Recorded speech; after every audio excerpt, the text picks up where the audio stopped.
Okay guys, welcome to the AAR about the initial deployment actually. So over there on the north side of the table you can see the forces of the English arrayed for battle. They were allowed to deploy the pretentious pointer devices back. They were allowed to go ahead and make an entire deployment. Now that was thought to give them some advantage. The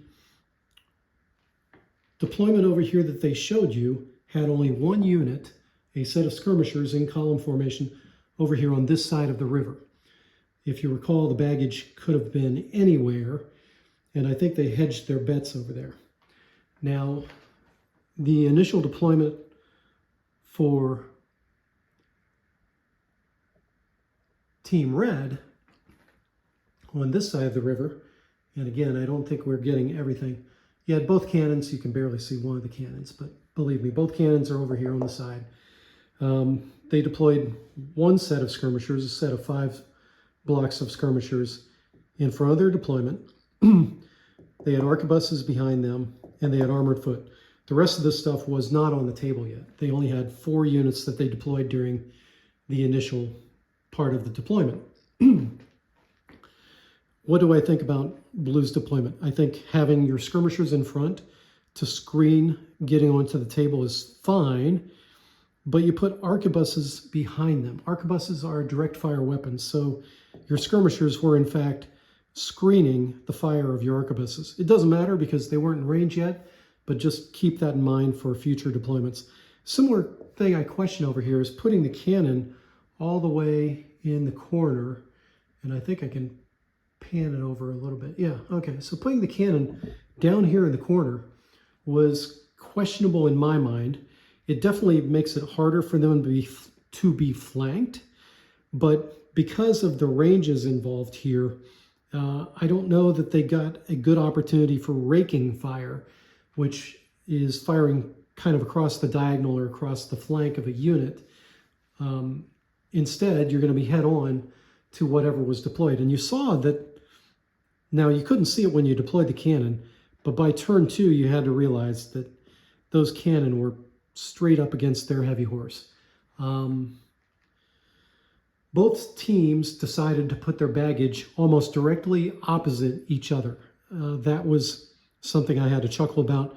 Both of them wanted to put their baggage behind this farm field in this sector. So neither side found the other side's baggage. That was another potential failing for both teams. But the positioning the baggage, I can understand. They put the baggage at least on the red side behind their armored foot, and on the blue side, they had a heavy cannon, armored foot, and 2 heavy horse kind of protecting that area of the field. So I think in both cases, the baggage was very well protected. Even had they detached units to search it out, it's questionable whether the baggage could have been won. All right, let's get back to this deployment problem. All right, so they've deployed everything. Red has deployed 4 of their units, and they could deploy potentially just 1 unit at a time. What they chose to do was to next bring onto the field their remaining skirmishers butted up against the river here, their arquebuses over to the left where their fire was not masked, good job, and their heavy foot being screened by the skirmishers on this side. It did leave a bit of a gap in the middle. I don't know if you were thinking to entice them, to draw them down into the middle of the battlefield or not, but that was your choice, was to deploy 1, 2, 3 units. The next unit that was deployed onto the field was the medium horse on the far side of the river, and then heavy horse over here in the gap, which that's fine, except for they didn't seem to take the bait as far as what to do. Now, let me talk about what could have been done. So you have, at your disposal, you have these units, right? You've got arquebus, heavy foot, heavy horse, medium horse, and skirmishers. The skirmishers in this case, this is kind of a failing during the equipping phase. The blue team took advantage of custom equipment to equip their heavy footmen with pikes and to strip down their skirmishers down to unarmored and give them composite bows.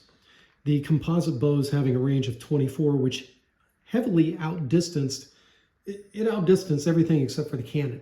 So already he's turned these very mobile, these skirmishers into a very mobile force with 360-degree fire capability, no facing penalties, and now he's given them a 3-inch advantage in movement and a several-inch advantage in firepower. Later, that's going to come into effect here on the other side of the river. So good job, blue team. No customization was done by the red team, even though there were no point costs associated. I think that was a missed opportunity for the blue team.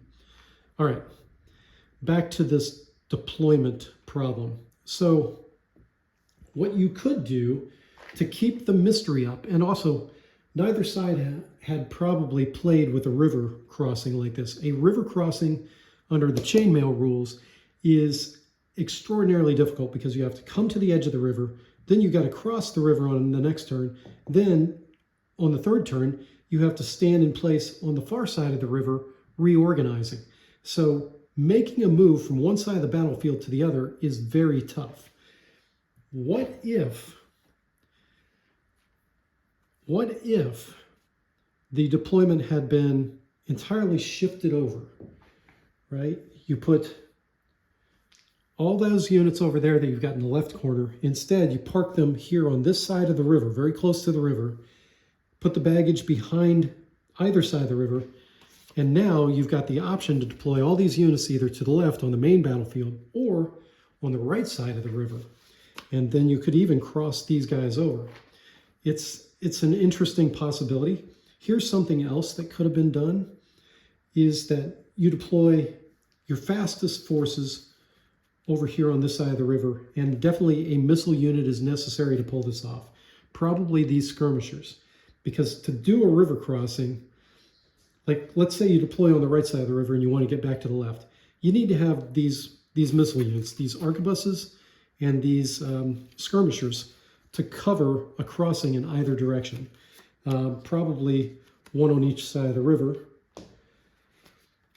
You know he's got skirmishers down there, and you can wipe them out if, and here's the big if you get up there with a mobile force. And the only mobile force they had, heavy horse only moves at 12.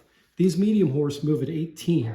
They can outmaneuver the enemy skirmishers. So putting this all together, I think if you would have showed them one unit at a time, put this down on turn 1, put these skirmishers down on turn 2, put these arquebuses down on turn 3, protect their flank, and then put your heavy foot here to anchor this whole thing together. By putting units out there one at a time, he doesn't know where the baggage is, and there was internal discussion on the blue team server about what happens if red starts to show more stuff on this side of the river. They would have redeployed their forces because they would have assumed that you had your baggage on this side of the river, and therefore they're the ones that would have been slowed down trying to redeploy in the face of the enemy. Anybody that's read any military doctrine from, I think this even goes back to the Roman era, redeploying in the face of an enemy is a very difficult thing. It's a very difficult proposition. It would have thrown their pacing off a bit. Pacing. Let's remove this theoretical deployment here, and let's put it the way it actually ended up being. So he ended up putting his skirmishers anchored on the river. That would be the red team. They put arquebuses here in the middle. They put medium horse on this side of the river. They put heavy foot behind this screening force. And then finally, they brought their heavy horse onto the board last. Hopefully you can all see that. Yeah, I think you can. Right? So this medium horse force over here, Here's another error that came to fruition during turn 4. He had the maneuverability. The enemy had brought their unit up here, close to the river. He had brought up two other missile units, right? He's showing you 3 missile units that outdistance you. And here, I'll just scroll this up a bit. 3 missile units that outdistance you. And yet the medium horsemen, instead of taking into consideration the 24-inch range these guys had, which is pretty considerable, right? 24 inches is out to here. So a radius like this. The orders that were given to charge him couldn't come to fruition because he was outside of the charge distance of the medium horse. But there was no alternative order. And again, I don't know that it would have been fair to give an order like this, but he did not try to find where the edge of the range was and then charge in. Instead, he was forced, nor did he try to, I know that they can fire 360 and they don't have to worry about facing changes, but when his unit was deployed in column, right? His unit was initially deployed in column over here instead of stacked up. You could have potentially been outside of the range of part of his unit, right? So you're not taking fire from all 12 of them. But instead, what was allowed to happen, I'm not saying that Blue is at fault here, but there was a missed opportunity to maybe Blue didn't realize they was in that troublesome position until later when he doubled up his line. Before he had doubled up his line, it was possible for the medium horseman to come over here, maybe only partially in range, and then charge in, right? That would have been a better plan. A significantly better plan would have been to have whittled him down with missile troops of your own first, even though that might involve some sacrifice. So get these guys into range, do an exchange of fire. That's a possibility.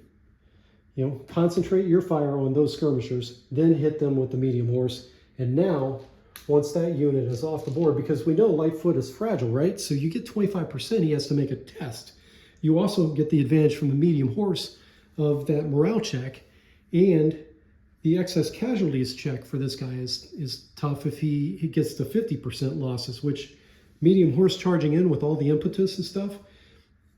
Basically, if you had whittled him down a little bit more, come in from an angle where you're not getting an entire concentration of fire. When he was stationary, doubled up in lines like that, and you're doing an unsupported cavalry charge basically right into the jaws of the enemy, bad idea. Just super, super bad idea. So don't do that ever again. No unsupported cavalry charges ever again. And yeah, like I said, use the river to your advantage. Use the deployment to your advantage. So one thing that I learned from Russian military doctrine is that every military operation has some level of deception that needs to be built into it. You could have turned I'm talking to red here. You could have turned the delayed deployment instead of a disadvantage. You could have said, aha, I get to see the enemy's entire deployment, and I potentially can fool him into wondering where I've placed the baggage and where my main thrust is going to be. You could have also stacked up over here next to the river, split your force on either side of the river, and given yourself the flexibility to actually come down here using the river as a defense, using the forces on the left side of the river to entice him in, while maneuvering the right side force as quickly as possible down the right side of the river. So you would have had to place your faster units. All of you knew there was going to be a river on the battlefield. I consider that to be a great failing on both teams' part, that they didn't use this other side of the river potentially for a thrust like that. Okay, I've belabored that point long enough.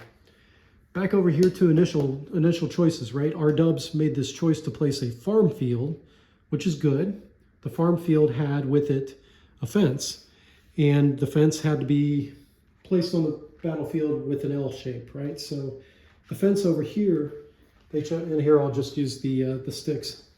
The fence was placed with its apex, its intersection, up there in the, I think it was in that corner. Maybe no, it was over here. It was over here. So what happened?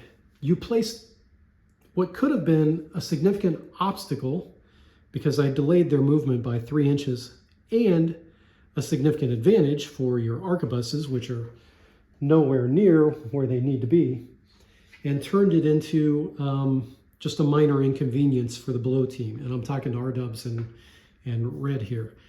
What could have happened, and I think they realized it pretty quickly, I saw a comment from Boz, I think, what could have happened better would have been to have that fence over here and potentially here. And why would I say there? Because if you get your arquebuses positioned somewhere in here or in here, now suddenly they're very deadly because they can get that firing stoop advantage. They get a +1. And on close range results, you can only miss if you roll a 1. Once you put a +1 on him, he fires significantly better. Same thing, you could have beefed him up with the Army Commander. Wow, I'm really ragging on Red. I need to find some bad things to say about Blue. Oh yeah, Blue. Blue. What can I say that would make this a little bit more fair? Blue, I don't think your pace of this operation was good at all. After you wiped out these medium horsemen, and they were off the board, and you already had seized a lot of territory toward the middle, including this misplaced fence,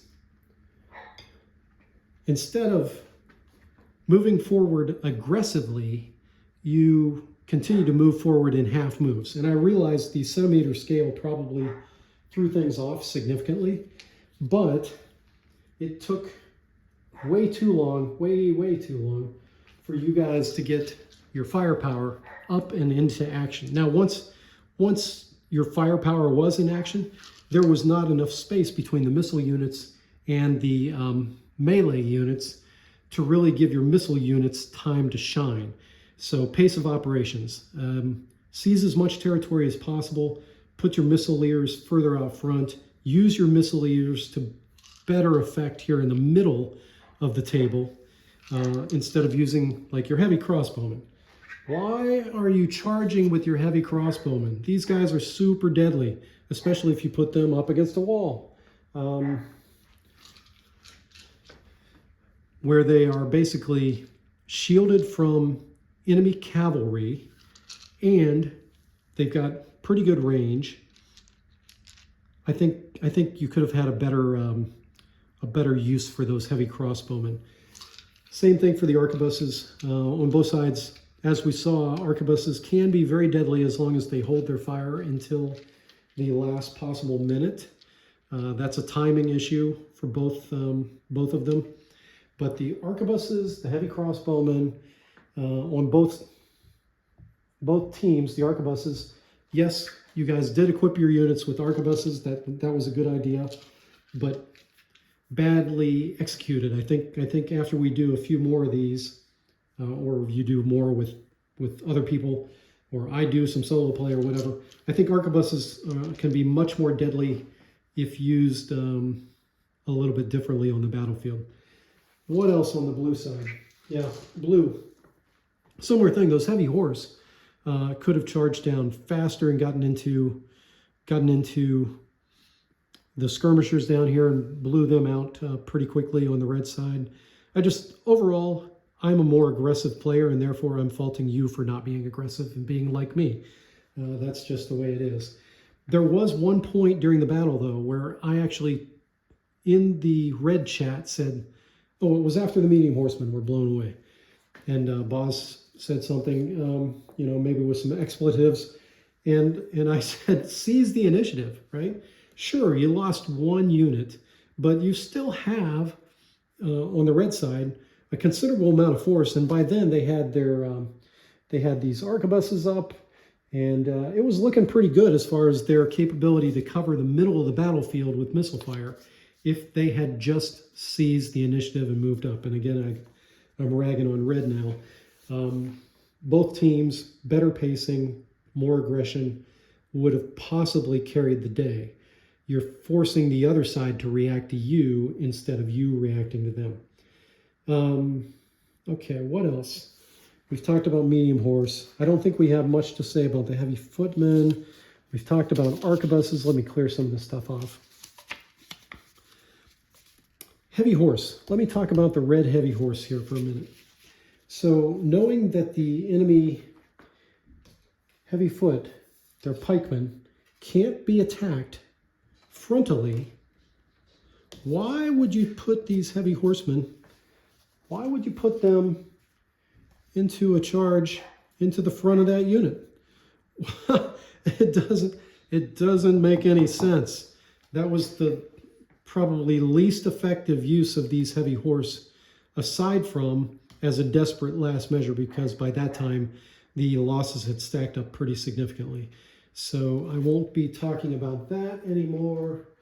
Let's get these guys off the table, these guys off the table. I think Blue did a commendable job here.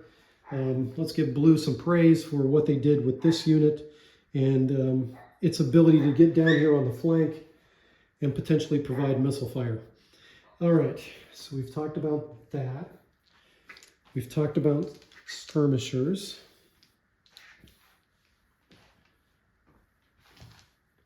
Cannons, we've talked about these cannons on the red side. So red gave up. To man these cannons, both teams were required to give up potentially some of their light foot, which ended up being mostly arquebuses. And in the red team side, they chose to give up 4 crew men for each. So that was 8 potential arquebuses put on these cannon.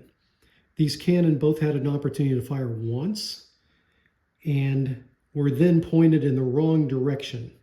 I don't know what to say about that other than I don't think that was the best trade-in of your combat power. Probably a minimal crew, if you were going to point the cannons in the wrong direction, would have been just as effective after the initial shot.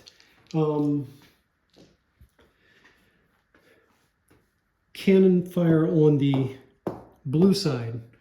So blue, especially this heavy cannon right here, with the longest range, Blue decided to bring them directly up the table next to this wall. This wall masks fire. I don't understand why that decision was made. They finally got the cannon almost all the way up here and only got, again, a chance to fire this thing once.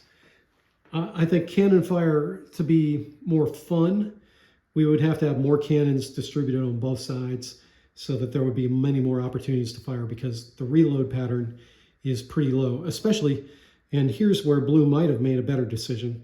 They only put 3 crew on each cannon, I think, which meant really they were only going to get 1 good shot out of the cannon. And they ended up getting good shots. Back to the use of cannon on the blue side, or on the red side. When red did fire those cannon, he fired at skirmishers. I'm going to say that again. When red fired their cannons, which pretty precious shots that they gave up there, they fired at skirmishers. Now, had they had better shooting from one of the cannons, they might have got 4 of the skirmishers out of 12. That would have been probably enough to get the instability due to excess casualties to cause a loss of that skirmishing unit. I think it was, they got, what, 3 casualties? No, they still had to do a instability check. So it was close. It was close. But again, those skirmishers were in line, not with no depth. Why would you choose that as your choice? I guess you wanted to get that fire going, but man. And then the last thing I'll say about the cannons, these wood walls right here, nobody pointed this out in the chats, but I was thinking about this. Cannons can batter down wood walls as well. So This wood wall, if you didn't like where it was positioned, you could have used your cannons to try to poke holes in it. It would have been a slow slog because these are 5 points for each section, and nobody defines in the rules for chainmail. Thanks again, Gary. Nobody defines how long a section of wall would be that it would have 5 points. But yeah, I would have allowed battering down one of those palisade walls. One of those walls like a palisade, had anybody thought of that idea. Okay, so we've talked about pretty much everything. Did we talk about armored foot? Yes. Heavy horse, heavy horse. Yeah, we talked about all of it. Overall, those are my impressions as far as what could have been done a little bit differently. Some minor tweaks would have helped. Some aggression would have helped, and definitely the only big brain thing to think about is this initial deployment and river thing. I think that was the biggest missed opportunity I saw in the game. All right, guys, talk to you later.